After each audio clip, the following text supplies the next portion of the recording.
Hi everyone, this is Technical and Tactical with Rick and Rick. I'm Rick Vasquez, he's Rick Vasquez, and my dad recently went on the Colleen Noir podcast. I watched it. It was a good little, what is it, about 40, 50 minutes, Dad? It was a good while. So tell a little more about your interactions and some other stuff you might want to expand on next time you go on his podcast. Well, first of all, that was the first time I met Collier in person, and he is an extremely genuine person. Believes in the Second Amendment, believes in gun rights, is a big gun owner. And I met him through one of my business associates, Dave Wagner, who imports all the Swiss Arms firearms, and that's who introduced us. And we had a good conversation. He called it inside the ATF, and we talked about the ATF as it is today, the ATF, my experience while working with the ATF. Didn't want to get too negative. You never want to do that. Yeah, I talked about facts, how things operate, how things were done when I was there, how they seem to be different under this administration. Talked about my career in the Marines, diplomatic security. He definitely gave me a lot of platform to speak. He didn't speak that much on his subjects. He was interested in laying the groundwork with what I do and what I've done. And one of the big things that I do today is I support the gun owner. yeah, I work for the firearms industry. I work for anybody that has an FFL, and of course, you have to pay me. But I do a lot of stuff for free. I do a lot of stuff. I write articles just to get the correct information out there. But that's kind of what we discuss on the podcast. What am I doing? The history of what I've done and what we're going to be doing in the future. yeah, and I think it's important to say is I think I think oftentimes there are people who, and this is where I started following Collian, is that he really emphasized that it is a legal thing. And I've said this before, we put too much emotions into gun ownership. What we need to do is they say this is a tool, I can legally have it. And what I've noticed, there are many veterans, not to include you or I, but there are veterans who are like, well, I carried an AR-15, or the The military M16. M16, same platform, whatever, and no civilian should ever have this weapon. It's like, well, if you carried it per the Constitution, that is the very reason that we should be able to have the weapon. And there are a lot of guys who, once they no longer own weapons or don't have the right or decide to sway, they don't want anyone else to have it. And speaking as a non firearm owner, if anything, my desire for everyone to have access to these platforms has increased. Now, you, whenever you were in, was it Kuwait? You were issued a M16, was it? Oh yeah, I had an M16A2 full length rifle. Okay. And it was issued to you, correct? Correct. Now, but you were patrolling when you were there, correct? It was just No, no, defense. no. When I went over, I was a new weapons team introducer. So I traveled with a team of snipers, and we crossed the border before the ground troops crossed the border because we set up a sniper school in the neutral zone. So Yes. we crossed the berm, and we were patrolling with the units. When we landed, I believe, if I'm correct, we did 6 schools, and of course I was the armor, and I traveled with this team of snipers. And yeah, we were in areas that we had to be prepared for protect ourselves because the ground war hadn't started yet. Yeah. And matter of fact, we were still there when the ground started and ended. Because remember, it was a 3 or 5 day war. Yeah, and I as a child, I guess I was 11, maybe, maybe 10, 11, 12. Uh, I didn't understand because what I knew is every Marine is a rifleman. I knew my dad was a Quantico and he worked on guns. I didn't know the difference between. Plus, we had so many grunt friends. I didn't know who was or wasn't each MOS. Um, and but so it's sort of funny because like obviously people can read the comments if they want like a little comedy section in the Colony Noir thing. I think someone said, "Yeah, you got these guys get out of the career in the military and they go to the ATF pipeline. They still have that government control thing," which I find funny because I haven't encountered personally more veterans who have deployed in either your war or our. I say our, even though I never deployed to the Middle East. Okay, uh, I'm not like some people who claim they did and then they didn't or whatever. Um, but I know just the idea of trainings with those weapons.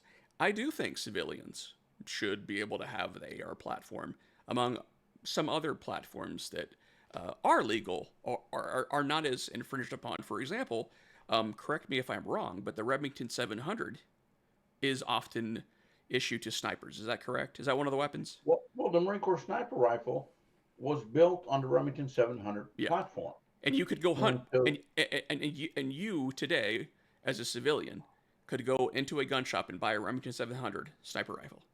well, the original M40 was a Remington Varmint Special heavy barrel with a very high phosphate coating and a wooden stock. And it served its purpose, but what happens to wood?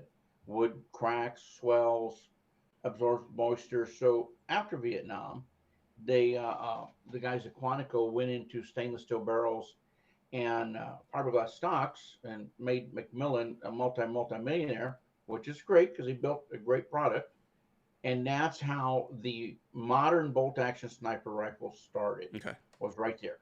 After that, the Army had the M21, which was the M14 in Vietnam, and the Marine Corps had the Model 70 Winchester, the Model 40, and the Model 40A1 was built post Vietnam, and of course, the Marine Corps used the M14 also. Okay. But it's not as accurate. You got more fire. Well, so the modern bolt action sniper rifle was created at Quantico, Virginia.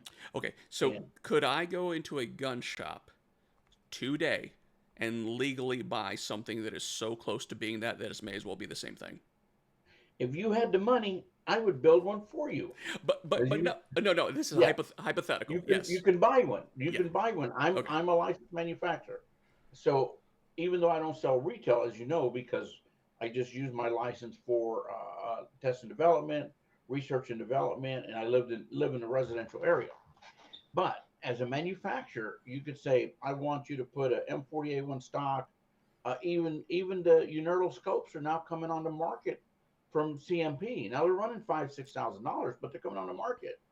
And the original M40 had a 3x9 red fill, so you could get a 3x9 red fill, and you would have a picture image of the Marine Corps sniper rifle. Yes, Gotcha. it is legal to buy. Okay. And this is how we're going to seg into the next part. And my dad already knows where I'm going with this because this is mostly why I wanted him here. And this is one of those videos I make, and I hope everyone who watches shares it, because he and I'm going to mostly talk the political side, but we're going to relate it as him being a 22-year Marine Corps veteran and my being a 5-year uh, prior grunt. Navy enlisted, Navy corpsman. For those who don't know, Assigned to the grunts. assigned to the grunts, embedded. I say embedded, so No, that way. you were embedded with the grunts. So just to give people an idea, it's not like I just go work at the clinic all day and then I go to the field. My Marines were my roommates. They were my friends. I don't have any blood brothers, but I consider them my brothers. And especially in the grunts, that's a very big deal. So let me just preface it with that. So here are some of the most recent lies, and I'm literally going to have to open up my X because I can't keep track of them. That this guy, his name is he goes by governor Tim Walz. He was a congressman. Before that, he was very briefly, conditionally, a command sergeant major. Later, uh, bumped down to E8 to retire as a master sergeant. You retired as a master sergeant, correct, Dad? I did. Okay. Okay. So here we so I'm gonna go in. I'm gonna go in from past to present. So the first thing that came out today, or first thing came out, is he erroneously reports on his congressional page as himself being the command sergeant major. He was conditionally the command sergeant major, but when he retired, he was just a master sergeant. Now, let me take a step further. He was in school to be qualified as a command sergeant major. Yeah. So I don't think he ever pinned it on. He he, he might have been frocked, as they say, but the actual conditions were he had to complete the school to become. Correct. And if people don't know what that means, oftentimes you've been accepted as the next rank. Whenever I was frocked as a petty officer, third class, I didn't become a petty officer third class until I think 2 months later. You have to wait a few pay cycles until it catches up. Um, I don't know, Dad, in the Marine Corps, when you received Master Sergeant, how long was it before you were paid as a Master No, Sergeant? I kind of got jacked around. I got selected very early. And matter of fact, I got selected in the below zone, and I only had 2 years in grade as an E7. What happened was the next year promotion slowed up. I had to wait 18 months to put mine on. And then the people that got promoted the year I finally put it on, shit, they put it on in 2 months. Okay, yeah. So the Marine Corps promotes as numbers. So let's say we promote to so many EH Master Sergeants this year, and that's for the amount of Marines that are going to be in next year. And all of a sudden the money gets cut and they cut bodies. They'll hold you over promotion until it fits the criteria. Okay. I mean, yeah, just some of the stupid stuff that I saw. Just, I mean, a, my Marines telling me the nonsense they were going through during promotions, and B, the nonsense I went through under the Navy conditions. So okay, so the first thing they said about Waltz, and we'll try to hit these points one by one. It's about four different things he's done. So from this is from Tom Behrens. This is the person who replaced him whenever he bailed. So let's look at the timeline, okay? And there's two varying stories on this. So around February, whenever he had announced he was running to Congress as a reservist, as a person who was not deployed, he was still allowed to be both in the Army Reserves and run for Congress. And personally, I think if you retire just to run for Congress, that's not as honorable as staying in service. That's my personal belief, whatever. So the man who, so he had agreed to become the command sergeant major. He goes to school. Then he gets the word that this is like what they call the early alert or the early warning. They got word they were going to deploy to Iraq. And what's funny is if you go and look at their unit's original report, they said they didn't receive orders until after that. But they had got the early warning before. And you've seen people replying trying to say, oh, he didn't know he was going to deploy. But yet, on his page, running for governor in an interview, he said, if my men deploy, I will stay with them and deploy. This is, let me, instead of just doing anecdotally, let me actually read. And if you follow me on X at Rick the Dad 1980, you'll see all this stuff because this has become my new mission in life to expose this lying sack of crap. His words: I don't want to speculate on the shape of my on what shape my campaign will take if I'm deployed, but I have no plans to drop out of the race.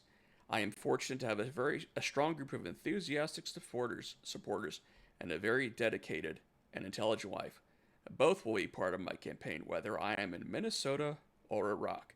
As Command Sergeant Major, I have a responsibility not only to ready my battalion for Iraq, but also if I am served a call on. I am dedicated to serving my country to the best of my ability, whether that is in Washington, D.C. or in Iraq. So clearly that was not the case because he, in the middle of Command Sergeant Major School, he dropped out. And this is maybe a little neither here nor there, but this man Barons, who replaced him, in a full interview, said we all knew we were going to Iraq. We had already received word. The official order had not come down yet. And this is the timeline. You're going to see some articles, and this is me talking to the people. You're going to see articles trying to give you a different timeline. They aren't true. And it's been backed up by two different guys who served with him. And here's the other thing. His main officer had been told by him that he was going to go with them. And then he got word from two senior officers to him, so Walz bypassed his chain of command because he went to them, letting them know he had decided to retire.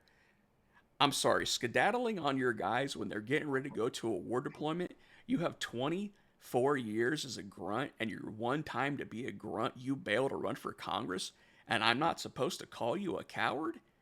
And I've had pushback, like, oh, well, you abandoned your troops when, like, the people who are trying to defend Walz, like, well, you abandoned your guys when you left. It's like, I probably wouldn't have been allowed to re-enlist because I'm a psycho. I mean, but simple fact is after 9/11, they had 2.5 years to send me or my unit over there. We were sitting there twiddling our thumbs doing cheese dick UDP deployments. It was time for me to move on. I go to Quantico. I say, hey, can I get in a platform? They say the next platform leaves next year. You'll already be out. I tried. But regardless, he had, even if he elected to leave, it's more honorable to say, guys, I looked at my age and I decided this is a young man game, and I hate to say this, but I'm leaving to do something else. Instead of, and I agree with a lot of things you say, instead of trying to cover it up, like making it look like he was Sergeant Major Rambo. Hey, yes. Look, guys, you EAS'd. And that was your EAS. How many other people they extended, but they didn't extend you? Remember at the time they were extending corpsmen. Yeah. And I kept asking you every day, there's no way you're getting out. No way. I even said when you got orders from Hawaii to Quantico, with 11 months left, the Navy transfers you. I'm like, What? There's no way. I said, there's no way the Marine Corps would do that. Well, here's an interesting part of that is I was supposed to sign an enlistment extension whenever I got those orders. Somehow in the shuffle, my paperwork just said, go serve for 1 year until you get out. And like, and now I wonder if it was intentional. I wonder if because I was a head case, which I mean, I don't have any shame in that. There's nothing I can do about being a head case, maybe because I was a head case, maybe because they were like, this guy's a good corpsman, which I'll toot my own horn. I really knew my junk. Basically, outside of combat, he's essentially useless, and we're not sending his unit to combat. So let's just send him home. I mean, obviously, this is 20-something years later. More likely than not, they forgot. But even whenever it was time to try to get you to re-enlist, my Master Chief said, he said straight up, he said, Rick, he said, you've already been accepted to college. We're not stop-lossing people for whatever reason now. We're just bringing in reservists. He's like, I'm not going to tell you to try to re-enlist when your head's already out of the game. And do I have any regrets about never going over with my guys? If they are, it's slight. But even my not believing in the war, I still believed in my Marines. So, I don't have maybe but 2 friends from college. I vaguely have any friends from high school. But I can tell you what, I can count the Marines, mostly Marines, and some corpsmen that I served with as, I mean, I've been to 2 funerals in my life. Both of them were guys I served with. Travis Youngblood, who passed away in July, of 2005, he was killed in combat. And then Corey Moore, whose funeral I went to 2 months ago, who was a Marine and eventually retired as a sergeant major. That's only 2 funerals I've been in my life. And it's because to me these guys are family. The 3 years I spent in division, I didn't bond with any of the guys I met in the clinic for that 1 year I was in Quantico. And I think that means something. And I mean, obviously this is hypothetical, Dad, but if 9/11 happened when you were in Moscow and you had a year left, and they said, "Hey, Rick, we're going to make you a master guns, and we're going to have you and Weapons Training Battalion go set up a school in Afghanistan to teach the snipers how to shoot," what would you do? Well, I know what my mentality is, and I wasn't ready to get out when I was in Moscow, but I put in for Second Marine Division, and they gave me First Marine Division. So I'd never wanted to take my children to California, so it was an easy call for me. It was Yeah. blatant peacetime Marine Corps. There was no money. I had 21 and a half years. I just immediately put in for my and at that time, you had 45 days to accept orders or be out of the Marine Corps. Well, because I was on MSG duty, they were so short. Believe me, you weren't coming off MSG duty until you fulfilled your obligation. Yeah. So I get extended instead of getting cut back and being able to go home when I turned the orders down. They automatically extended me on MSG duty, And which I don't have any. That's just the way the Marine Corps is, and that's especially as a senior staff NCO. I'm no longer a corporal or a sergeant. I mean, it's time to just buckle up and do your job. And you got out in, was it 95 or 96? April '96. And what major conflict were we involved in at that time? I was in Desert Storm. No. In 1996, what major war were we in? Nothing. But that's what I'm saying though. If 9/11 had happened in 96 and we said, Rick, it'd be a different story. Yes. Absolutely. Yeah. Absolutely. But there was, I'm telling myself, what the hell do I want to go to Camp Pendle for? I never been on the West Coast, and it was a good position. It was the division maintenance officer, and there was no doubt in my mind I was going to pick up Master Gunny, but it was just like, you know what? I need to do something else. And there was no challenges. It was like time to go. And then 3 years later, your son ended up in Pendleton for his what do you call it, C school? Foreman school.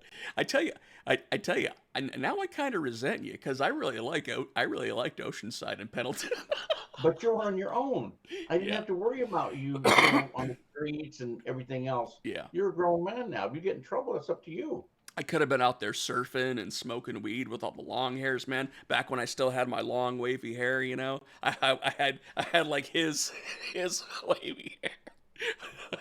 But see, and that tells you, like, I didn't even remember that was part of it. But then again, I guess these were discussions you had more with Mom, and obviously when it comes to peacetime, your immediate family comes first. I think when it comes to wartime, your adopted family has to come first. You have to have the mentality, regardless of your MOS, that if somebody drops a grenade on the United States, that you need to be prepared to be separated. Yes. I mean, don't ever go into the Marine Corps if you think there's no possibility of that happening. Yeah. So if you go in the Marine Corps with that emphasis, knowing there's a possibility that you're going to be separated, it's still hard on your family, but at least you're ready for it. Yeah. If you're the guy who says, you know what, I'm going to get my armor like I was or whatever MOS, and I'm never going to do anything. I'm just going to sit here and do my armor job for 20 years, and all of a sudden you're assigned to 6th Marines, 8th Marines, or 2nd Marines, and you're just changing boats from time to time. Dad, it's an eye opener. This is a little side story, but whenever I was in the Navy, dental tech and hospitalmen, my rate were two different rates. They merged the rates. So a lot of guys who are going to go clean teeth for their whole career, and I some of these guys I worked with whenever I went through FMSS, which is a field medical service school in Pendleton. Some of them, like I was like, I wish this guy had been a corpsman. He's so locked on. But some of them, they just wanted that 5 years and college money. And hey, if you want the benefits, if you want the college money, um, I can't tell you not to serve, but I can tell you right now, if that's your primary reason for serving, Let me tell you something. I don't want you in my platoon. I was on recruiting duty when the Navy developed that program, and I saw this program being sold to the. There's no war. You're never going to do anything. You're going to be at a dental hospital. You're going. I saw it being sold, and you had so many reservists in active duty. I mean, remember they recalled every single because they had to go to field corpsman school first. Yep. These dental techs, all these different medical MOSs to get that money, they had Yep. to go to corpsman school first. And I'm sitting thinking to myself, good Lord of mercy, they better hope a war never happens. So I saw that being sold, and a lot of those young kids believe that they were just going to be like civilians with a rating on their shoulder and never have to worry about anything. Yeah, the only people we had fail out of our FMSS were two dental techs, and it looked extra bad because Travis's wife, my friend who died in combat, she was pregnant on our last hike, and she didn't fall out, so it wasn't a good look. All right, so let's move on to the fact that now we have a video of Tim Walz saying, "Yes, I do think no one should have an AR," and that's from whenever I was in war carrying an AR. And now we find out. So we have him being a skedaddler, as originated during the Civil War, someone who just flees off whenever war comes. And now we have him under Stolen Valor. And what's great is the guy who runs Stolen Valor, Anthony, has sort of showed where has highlighted these clips where multiple times Waltz has either let it be quoted that he went to Afghanistan, and with his own words, he has said, "A weapon I carried in war." Now, you carried a weapon in war, even though you didn't have contact with the enemy. And I tell people that all the time. Even though I was in a combat zone, uh, I never had to shoot anybody. I never had to go into combat. But traveling with these knuckleheads, I was definitely in the combat zone. Yeah. And plus we were there when the Scuds were getting launched, and so that meant you were under fire in the combat theater. But once you exaggerate, we live in a very finite world. Oh, yeah. We Everyone has live in a cameras. I give you a perfect example. I just pulled I got all my military records, okay, and I'm going through them today to see what award I got when I got out of the Marine Corps. And of course, I didn't get anything. I worked for my company commander on embassy duty was just. Uh, since I don't say negative things, I'm just leave it at that. Yeah. And he promised me all this stuff. Well, I didn't get an award in the Marine Corps for 21 years. Didn't get anything. But I'm going through my record and seeing making sure what awards that I have, and I have the combat ribbon in there, and it's in there twice, and then one of them is lined out by the same Captain Methane. I remember, phenomenal admin officer. So, but I don't wear it because I'm not sure whether I rated or not. Now, I Yes. didn't shoot anybody, and according to my records, it's right in there, and I could wear it, and I may put it on my ribbons now because I got documentation that it's in there. So, was it a duplicate entry, and he lined one entry out, or but they're both not lined out? So, I believe with nobody around, I could show that it is in my official personal record. I just got Yeah. them from the VA yesterday, so I was very happy to see that. and because I wouldn't wear it without documentation. But now, I mean, I'm not going to wear it anymore anyway. But I put it up on my shadow box. But if you don't have documentation, I can say I did this and I did this in the military. There's records, and if they're wrong, they're hard to correct. Because you have to get somebody to authenticate what you're saying. So if you don't have the combat action, if you don't have the CIB, and you can say, well, I was there. Hell, anybody can say I was there, but if it's not in that personal record in black and white, no matter what you believe, if you can't find somebody that was there when you were there who can authenticate it and grant you that authority, don't put it on and don't say you did it. I hate, Yeah. these guys say, well, and it's hard nowadays because even the Marine Corps, you have so many units that were forward that were the combat action. I mean, this is being facetious, but there were so many pregnant females during Operation Desert Storm. They had a special flight to bring them back out of the desert. I mean, there was a reason one of our hospital ships ended up being called the Love Boat, and And this is some of those historical. young ladies were a combat action ribbon because they were there when the Scuds were hit and stuff like Yeah. that. And so, but if it's in their record book, who gives a shit? It's in their record book and they're documented. They can wear it. So So it. this is actually sort of an interesting thing that happened at the end of my enlistment. People would see me walk in, and I didn't have the FMF pin. The FMF pin, I think, came out around a year and a half before I left division.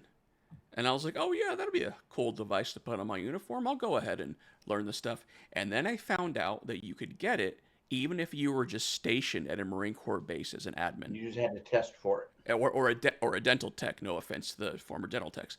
And I was like, if people who aren't embedded, people who aren't assigned to the infantry battalion can get it, I don't want it. So I get to Quantico and they're like, hey, your FMF pin is missing. I go, I never tried to get it. And they're like, oh, don't you want that? I go, oh, I'm sorry. Do I get a pay increase for it? Because at this point, I was on my way out. They're not going to deploy me. They're not sending me anywhere. Screw them, right? And then I didn't write it. It's not in my service record. And then I get a call from a corpsman who had transferred, and he goes, hey, we rate the Global War on Terror pin because we were deployed. I think it was because of us going to the Philippines and training them during the War on Terror. That's a whole podcast for a different day. But there was maybe a day of that was actual real world stuff, and it was us, I think, guarding a port. I'm like, this isn't a true military mission. This is us guarding our stuff being stolen by some locals, right? So he's like, hey, but let your personnel man know so you can put it in your service record. So did I rate it? Yes. Did I ever have it put on my service record? No. So I don't claim it. I don't claim myself as a Global War on Terrorism veteran, even though I qualify, because it's not in my service record. And if anyone wants a copy of my DD-214, I will let me see if I can dig it up out of an underwear drawer somewhere. Well, hey, Rick, I'm about running out of time here shortly. Yeah. I hate to move you forward some. But I would just like let's be clear. Neither you or I were going to support Harris in the campaign. We're both supporting Trump. Absolutely not. But throwing a stolen valor and the whole, him running his mouth and look how folksy I am, and it just leaves a bad taste in my mouth. And I even worse than all of that, this guy could be a Chinese spy. 30-something times to China. Yep. And let's take it a step further. I hate to say this, but he's always with children. Always with children. Well, Dad, because he wants to make sure those little boys or little girls get their tampons. Well, Tampon Tim. well, I don't want to say that he loves children in that capacity, but it's something that needs to be looked at. How many coaches, how many famous coaches have gone down years later because of their familiarity with the young children. And this is not to belittle reservists, but if you're a reservist who you literally signed up in case the U.S. needed you for a war and you bailed, you reneged on your service. So, Okay, in closing, let's say introduce the two mentees. oh no, they're not on camera right now. No, no, it says introduce them. Like I Hey, did, Holland, I Holland, introduced them to Israel. come over here. Want to come say hi? Hey, for everybody listening, let them hear. For everybody listening, these are my two grandchildren. I don't And know I where had a they. conference call with a foreign country the other day and let them sit in on it. So I just wanted to introduce them. They're some wonderful little girls. All right, well, she's gone now, and Harlem never came in. Oh, there she is. Yeah, Harlem's cleaning her room. Hey, Dad, I appreciate you jumping on this with me after short notice. I know we don't try to get too political on this channel, but this is something very near and dear I to our understand that. and two patriots who we want Trump to win. I don't hate Harris. I have no problem with Harris. I don't want her to win, but as an individual, whatever. But she picked a guy who has a record of being a liar and has stolen valor, and that's as simple as that. All right, man. Simplify there, Dot. Yeah, go Navy or something. All right, Thanks, Dad. bye-bye. Have a good one. Bye.